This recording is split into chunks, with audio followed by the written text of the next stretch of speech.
Welcome back. ప్రకాశం barrage దగ్గర బోట్ల తొలగింపు ప్రక్రియ కొనసాగుతుంది.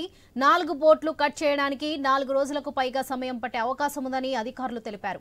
హెవీ వెయిట్ బోట్స్ కావడంతో కట్టింగ్ కు ఎక్కువ సమయం పడుతుందని వెల్లడించారు.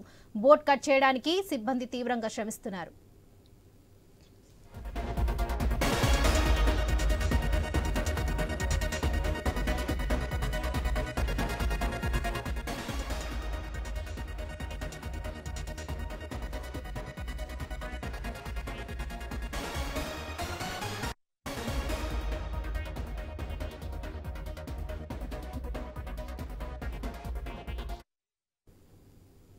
ప్రకాశం బ్యారేజ్ దగ్గర బోట్ల తొలగింపు ప్రక్రియ కొనసాగుతుంది. 4 బోట్లు కట్ చేయడానికి 4 రోజులకు పైగా సమయం పట్టే అవకాశం ఉందని అధికారులు తెలిపారు. హెవీ వెయిట్ బోట్స్ కావడంతో కట్టింగ్ కు ఎక్కువ సమయం పడుతుందని వెల్లడించారు. బోట్స్ కట్ చేయడానికి సిబ్బంది తీవ్రంగా శ్రమిస్తున్నారు. ఇదే విషయానికి సంబంధించి మరిన్ని అప్డేట్స్ మా ప్రతినిధి హరీష్ అందిస్తారు. హరీష్, చెప్పండి.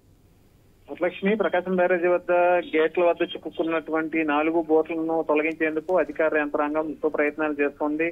మొదట్లో భారీ క్రేన్ల సహాయంతో బోట్లను తొలగించాలని చెప్పి నిర్ణయించారు. అయితే భారీ క్రేన్ల వలన కూడా ఎటువంటి ఉపయోగం లేకుండా పోయింది. బోట్లు కనీసం ఒక ఇంచు కూడా ముందుకు సాగలేదు. దీంతో ఇప్పుడు ప్రజెంట్ బోట్స్ ని కట్ చేసేందుకు విశాఖపట్నం, కాకినాడ నుంచి ప్రత్యేక టీమ్స్ ని రంగంలో దింపారు. వాళ్లతో బోట్స్ ని కట్ చేస్తున్నారు.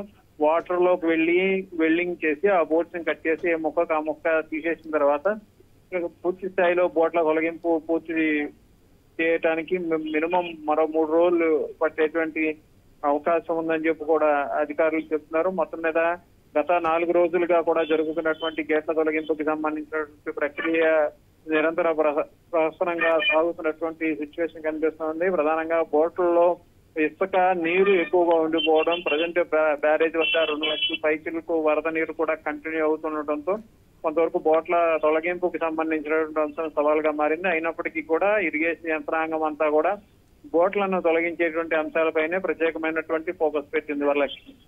Right Harish, thank you.